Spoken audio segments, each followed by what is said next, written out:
할렐루야. 오늘 우리에게 주시는 말씀 함께 나누면서 그 말씀 안에서 승리하는 복된 하루 될 수 있기를 소망합니다.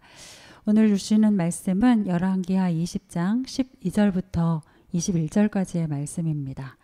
열왕기하 20장 12절부터 21절까지의 말씀 우리가 한 목소리로 함께 읽겠습니다. 그때 발라단의 아들 바벨론의 왕 브로닥 발라단이 히스기야가 병들었다 함을 듣고 편지와 예물을 그에게 보낸지라. 히스기야가 사자들의 말을 듣고 자기 보물고의 금, 은과 향품과 보배로운 기름과 그의 군기고와 창고의 모든 것을 다 사자들에게 보였는데 왕궁과 그의 나라 안에 있는 모든 것 중에서 히스기야가 그에게 보이지 아니한 것이 없더라. 선지자 이사야가 히스기야 왕에게 나와 그에게 이르되 이 사람들이 무슨 말을 하였으며 어디에서부터 왕에게 왔나이까? 히스기야가 이르되 먼 지방 바벨론에서 왔나이다 하니 이사야가 이르되 그들이 왕궁에서 무엇을 보았나이까 하니 히스기야가 대답하되 내 궁에 있는 것을 그들이 다 보았나니 나의 창고에서 하나도 보이지 아니한 것이 없나이다 하더라. 이사야가 히스기야에게 이르되 여호와의 말씀을 들으소서. 여호와의 말씀이 날이 이르리니 왕궁의 모든 것과 왕의 조상들이 오늘까지 쌓아두었던 것이 바벨론으로 옮긴 바 되고 하나도 남지 아니할 것이요. 또 왕의 몸에서 날 아들 중에서 사로잡혀 바벨론 왕궁의 환관이 되리라 하셨나이다 하니 히스기야가 이사야에게 이르되 당신이 전한 바 여호와의 말씀이 선하니이다 하고 또 이르되 만일 내가 사는 날에 태평과 진실이 있을진데 어찌 선하지 아니하리요 하니라.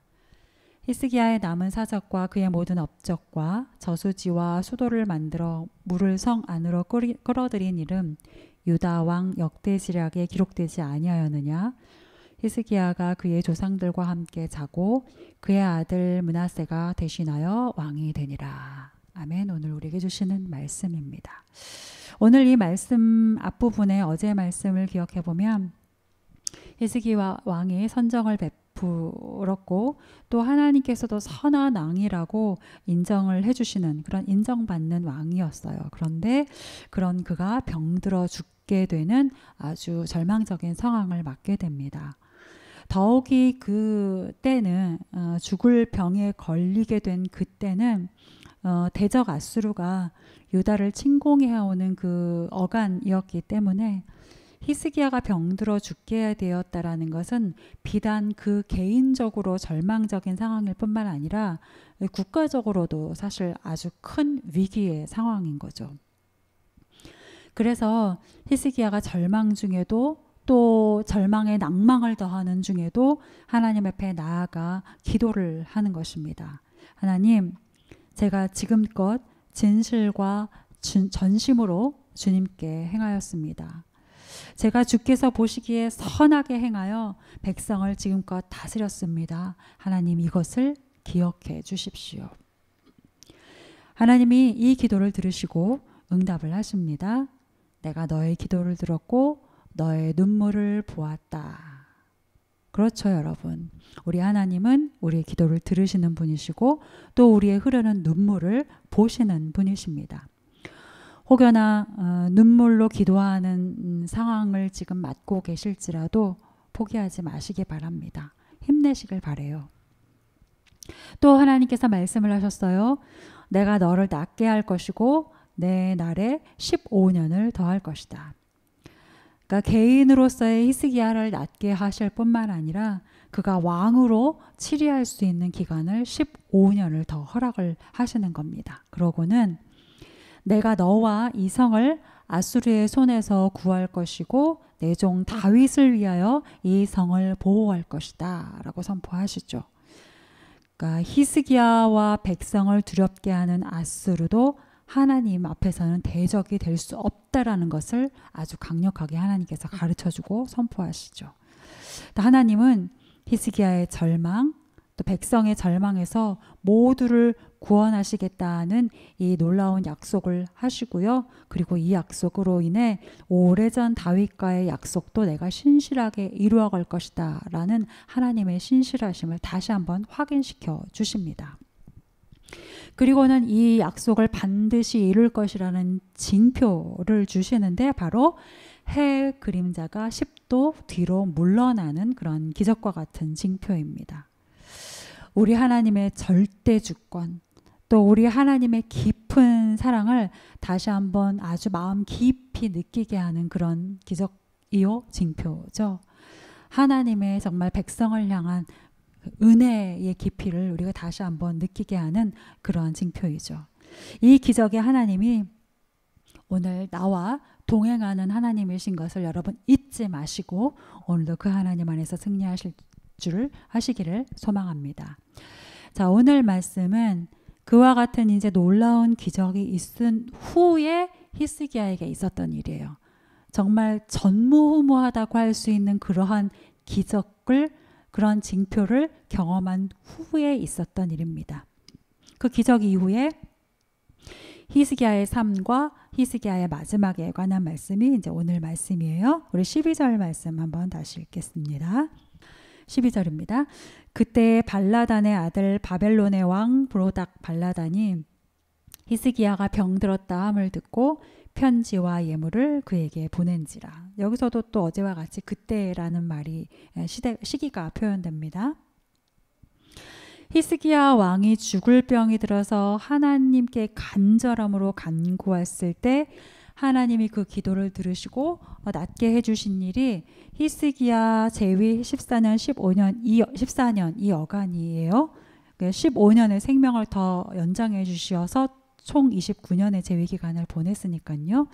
그리고 그 징표로 해 그림자가 뒤로 10도 물러나게 하신 일이 있었는데, 그런데 이때에 바벨론으로부터 이제 사절단이 오는 겁니다.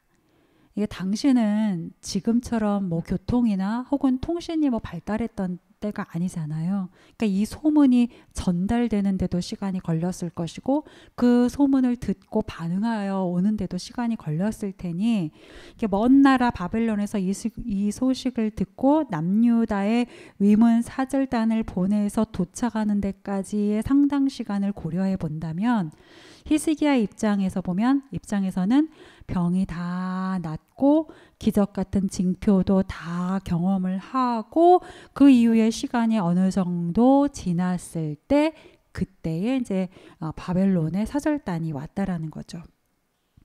발라단의 아들 바벨론의 왕 브로닥 발라단이 사절단을 보냅니다. 그러니까 당시는 사실 이제 그 주변의 정세가 아수르라는 나라가 패권을 쥐고 있었던 때였어요.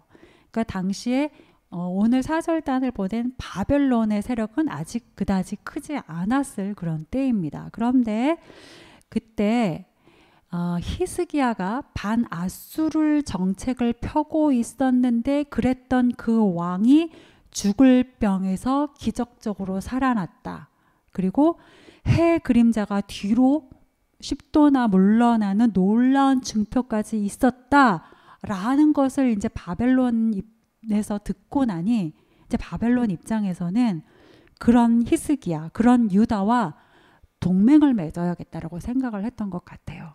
그런 히스기야와 동맹을 맺어서 함께 아수르를 대적해야 하겠다라고 판단을 했었던 거죠. 그래서 편지와 예물을 히스기야에게 보내면서 동맹의 의사를 지금 전달하고 있는 겁니다. 그런데 이제 히스기야 왕이 그 사절단을 맞이하고서 사절단의 말을 듣고 난 후에 어떻게 하는지를 좀 우리가 봐야 할 필요가 있어요. 13절 말씀 함께 보겠습니다. 시작. 히스기야가 사자들의 말을 듣고 자기 보물고의 금, 은과 향품과 보배로운 기름과 그의 군기고와 창고의 모든 것을 다 사자들에게 보였는데 왕궁과 그의 나라 안에 있는 모든 것 중에서 히스기야가 그에게 보이지 아니한 것이 없더라. 그러니까 히스기야가 자신에게 방문하러 온 바벨론의 사절단을 맞이하면서 곧바로 자신의 왕국의 모든 보물 그리고 모든 무기들을 다 보여줬다라는 거예요. 그가 이후에 있는 말씀을 빌어서 표현을 하면 아무것도 빠진 게 없이 다 보여줬다라는 거예요. 여러분, 적이라고 생각하면 이걸 보여줬겠습니까? 방문해 오는 그 바벨론을 적이라고 생각했거나 혹은 적일 수도 있다. 저 사람들을 의심해야 될 필요가 있다라고 생각했으면 그렇게 하지 않았겠죠. 숨기고 은폐했겠죠. 그런데 바벨론을 적이라고 생각하지 않았기 때문에 이 모든 것을 다 보여줬어요. 그리고 바벨론을 적이 아니라고 생각했을 뿐만 아니라 본문 13절 이후에 설명되고 있는 히스기야의 행동, 그러니까 바벨론 사절단에게 히스기야가 한 행동들을 하나하나 좀 다시 한번 이렇게 읽어보시면 여러분 너무 지나치게 적극적이에요. 너무 지나치게 넘치게 그들에게 호의적입니다. 그럼 한번 생각해 보죠. 그들에게 왜 그렇게 지나치게 적극적으로 자기의 가진 것을 드러내고 보여주며 왜 그렇게 지나치게 넘치는 호의를 베풀었던 것일까요? 바벨론이 내비치고 있는 반아수르 정책, 반아수르 동맹, 이 동맹이 히스기야가 보기에도 좋겠다라고 생각을 했던 거죠. 바벨론과 함께 반아수르 동맹을 맺는 게 우리에게 또는 나에게 좋은 계획이겠다라고 생각을 했던 거예요. 아수르의 침공으로부터 벗어나기 위해서 바벨론과 또 그러한 바벨론과 같은 주변 나라들과 손잡는 게 아주 지혜롭고 좋은 방법이다라고 생각을 했던 거죠. 그런데 여러분 한번 생각을 해보십시오. 어제 본문에서 히스기야가 죽을 병에서 낫기를 간구했을 때 하나님께서 주셨던 응답이 있었죠. 약속의 말씀이 있었죠. 첫째는 내가 너의 병을 낫게 해줄 것이다. 내가 왕으로 15년을 더 치리할 수 있게 해줄 것이다. 라는 약속과 함께 또 함께 주셨던 약속이 무엇이었습니까? 내가 너와 이 성을 아수르 왕의 손에서 구원하겠다라는 약속도 주셨어요. 내가 너와 이 성을 아수르 왕의 손에서 구원하고 내가 나를 위하고 또 내 종 다윗을 위함으로 이 성을 보호할 것이다 라고 분명히 그때 하나님께서 약속을 하셨었습니다. 그것에 대한 징표까지도 보여주셨었고요. 그런데 오늘 히스기야는 하나님께서 그 주셨던 약속을 마치 새까맣게 잊기라도 한 듯이 자신을 다 바벨론에게 드러내 보여주면서 바벨론에게 동맹을 맺자는 동일한 메시지와 의사를 보이고 있는 거예요. 하나님보다 다른 나라 의지하겠다라는 거죠. 하나님의 약속보다는 다른 나라와 힘을 합치는 쪽을 선택하겠다는 거예요. 그게 더 강력해 보이고 그게 더 지혜롭다라고 생각을 하고 있다는 거죠. 전무후무한 징표까지 보고 겪었는데 말이에요. 사랑하는 여러분, 조심하실 수 있길 바라요. 말할 수 없는 은혜를 경험하고 난 후에 오히려 더 조심하실 수 있길 바라요. 쓰러지지 않도록요. 교만해지지 않도록요.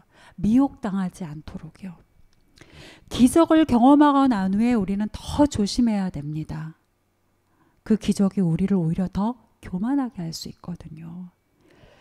가만히 보면 우리는요, 마음이 가난하고 절박할 때보다 은혜를 누리고 평안할 때, 크게 무슨 일이 없고 평안할 때 도리어 더 미혹에 많이 빠지는 것 같아요.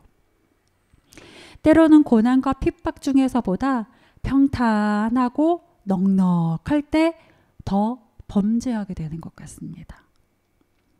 바라기는 고난과 두려움 중에 있으시다면 어제의 히스기야와 같이 기도하시고요. 더 하나님을 간절히 붙잡으시고요. 하나님이 은혜를 주셔서 평탄한 만한 중에 거하고 계시다면 또 혹여나 남들과는 비교할 수 없는 남다를 은혜, 기적을 경험하셨던 이유라면 오늘의 히스기야와는 반대로 오늘의 경건을 놓치지 않으시길 바랍니다. 더욱더 나를 살피고 더 겸손한 곳에 나의 마음을 두시기를 바랍니다. 저와 여러분의 오늘이 그런 하루가 되기를 정말 온 마음 다해 간절히 소망합니다. 히스기야가 이렇게 교만해지고 하나님이 아닌 세상을 또 사람을 의지하자 하나님이 선지자 이사야를 통해서 이렇게 말씀을 하십니다. 17절부터 18절 말씀 함께 보시죠. 시작. 여호와의 말씀이 날이 이르리니 왕궁의 모든 것과 왕의 조상들이 오늘까지 쌓아두었던 것이 바벨론으로 옮긴 바 되고 하나도 남지 아니할 것이요 또 왕의 몸에서 날 아들 중에서 사로잡혀 바벨론 왕궁의 환관이 되리라 하셨나이다 하니. 그러니까 한마디로 이것은 히스기야 네가 나를 버리고 하나님 나를 버리고 계획한 것 그것과는 정반대로 내가 되돌려 받게 될 것이다 라는 말씀이에요. 네가 나를 버리고 자랑하듯 바벨론에게 보여준 왕궁의 모든 것 결국은 바벨론이 다 가져가게 될 것이다. 너는 이렇게 하는 것이 너의 자식에게 또는 후대에게 더 좋을 것이라고 생각을 했을는지 모르지만 지금 너의 그 선택 때문에 너의 후손은 수치를 당하는 날이 오게 될 것이다 라는 이런 말씀이에요. 실제로 후에 바벨론은 남유다와 맺었던 그 동맹을 완전히 배신하고요. 예루살렘을 공격합니다. 예루살렘을 함락시키죠. 그리고는 히스기야의 후손인 왕을 또 그리고 백성들을 바벨론의 포로로 끌어가요. 노예와 같은 삶을 히스기야의 후손들이 또 백성들이 살게 됩니다. 사랑하는 여러분, 우리가 아무리 계획을 한들 하나님보다 지혜로울 수 있겠습니까? 그럴 수 없죠. 어떤 상황에서도 하나님께 기도하고 하나님의 뜻에 순종하는 것보다 우리에게 더 완전함이란 있을 수 없습니다. 바라기는 오늘 내가 품고 있는 계획 하나님의 뜻에 합당한지 다시 한번 살펴보시고요. 내가 진행하려고 하는 이 일의 방향과 이 일의 목적이 정말 하나님께 순종하는 것인지 다시 한번 깊이 살펴보실 수 있길 바랍니다. 그러함으로 오직 하나님만 의지하는 복된 하루가 되실 수 있기를 축복합니다. 하나님의 예언과 같은 이 말씀을 들은 히스기야가 19절에서 이렇게 반응합니다. 우리 한 목소리로 읽겠습니다. 19절입니다. 히스기야가 이사야에게 이르되 당신이 전한 바 여호와의 말씀이 선하니이다 하고 또 이르되 만일 내가 사는 날에 태평과 진실이 있을진데 어찌 선하지 아니하리요 하니라. 여러분 다시 한번 잘 보세요. 히스기야가 이사야에게 대답해요. 선지자님 당신이 전한 바 여호와의 말씀이 선하십니다. 그리고 또 이렇게 말해요. 내가 사는 날에는 태평과 진실이 있을 것이니 어찌 선하지 않겠습니까? 라고 지금 히스기야가 대답하죠. 여러분 히스기야가 하나님께 이사야 선지자를 통하여서 드리는 이 대답, 이 반응이 말로는 글로는 굉장히 겸손하게 반응하는 것 같아 보이죠. 여호와의 말씀이 선합니다라고 하니까요. 내가 사는 날에는 태평과 진실이 있으니 어찌 선하다 하지 않겠습니까? 라고 말하니까요. 그거 되게 하나님께 감사하는 것 같잖아요. 그런데 여러분 전혀 그렇지 않은 것입니다. 여러분 공동번역이라는 성경에는 이렇게 표현을 하고 있어요. 이 본문을 이 19절을 히스기야가 대답하였다. 그대가 전한 야훼의 말씀은 지당하신 말씀이요. 그리고 자신의 목숨이 붙어 있는 동안은 평화와 안전이 계속되리라고 혼자 생각하였다. 그러니까 무슨 말일까요? 바벨론이 너를 망하게 할 것이라고 하나님께서 말씀하셨는데 히스기야의 반응이 여호와의 말씀이 선하다라니요. 이게 여러분 맞는 반응이겠습니까? 게다가 내 자식이, 내 후손들이 잡혀가서 노예가 된다는데, 내 자식이, 내 후손이 노예가 된다는데 내가 사는 동안은 안전하겠지라고 하는 답을 하는 게 이게 어떻게 겸손이고 이게 어떻게 순종이라고 할 수 있겠어요? 이건 겸손도 순종도 아닙니다. 여러분 비교해 보세요. 어제 본문에서 히스기야가 죽을 병에 걸렸을 때 그가 어떻게 반응을 했습니까? 심지어 그때에도 네가 죽을 것이다 라고 하나님이 직접 말씀을 주셨고 그 말씀을 직접 받았을 그때에도 히스기야는 그 말씀을 붙잡고 도리어 하나님께 나아가서 기도했어요. 하나님께 이렇게 간구했죠. 낯을 벽으로 향하고 오직 하나님께 자신을 위해 이 백성을 위해 낫게 해달라고 그랬어요. 죽는 거 아니고요. 낫게 해주십시오 라고 구했습니다. 그런데 그렇게 구했던 히스기야가 오늘은 지금 어떻게 하고 있는 거예요? 기도하지 않아요. 뜻을 돌이켜달라고 하나님께 강청하지 않아요. 도리어 19절의 반응, 주님이 선하십니다. 제가 사는 날은 평안하니 주님이 선하십니다. 이게 무슨 말입니까? 말로는 여호와는 선하시다라고 겸손하게 하는 것 같지만 실은 마음 저 한구석에 여전히 그대로 바벨론을 의지하겠다라는 자기 뜻이 있는 거예요. 내가 사는 날에 태평과 진실이 있을진데 어찌 선하지 아니하리요. 글로만 봤을 때는 감사하고 있는 것 같지만 실은 나만 평안하면 된다. 책임감이 없는 거고요. 왕으로서의 사명도 잃어버린 영적인 상태인 겁니다. 사랑하는 여러분, 부디 마음을 하나님께 두시기 바랍니다. 어제 은혜 받았다고 오늘 나의 마음을 놓치면 우리 마음은 금세 변질돼요. 그래서 무엇이 선하고 무엇이 옳은지를 구별하지 못합니다. 하나님께 마음 두기를 잠깐이라도 우리가 소홀히 하면 우리 마음은 어느새 세상 저 한가운데 가 있게 마련입니다. 그게 우리 사람인 법이에요. 죽다 살아나는 기적을 경험했어도 말이죠. 해 그림자가 뒤로 물러나는 자전이 바뀌는 그런 놀라운 기적을 경험했어도 말이죠. 바라기는 오늘도 우리 마음을 하나님께 두고 모든 것에 하나님을 신뢰하는 저와 여러분 그리고 믿음의 공동체 한 분 한 분 되실 수 있기를 간절히 소망합니다. 말씀을 기억하면서 이 시간 함께 온 마음 다해 기도하겠습니다.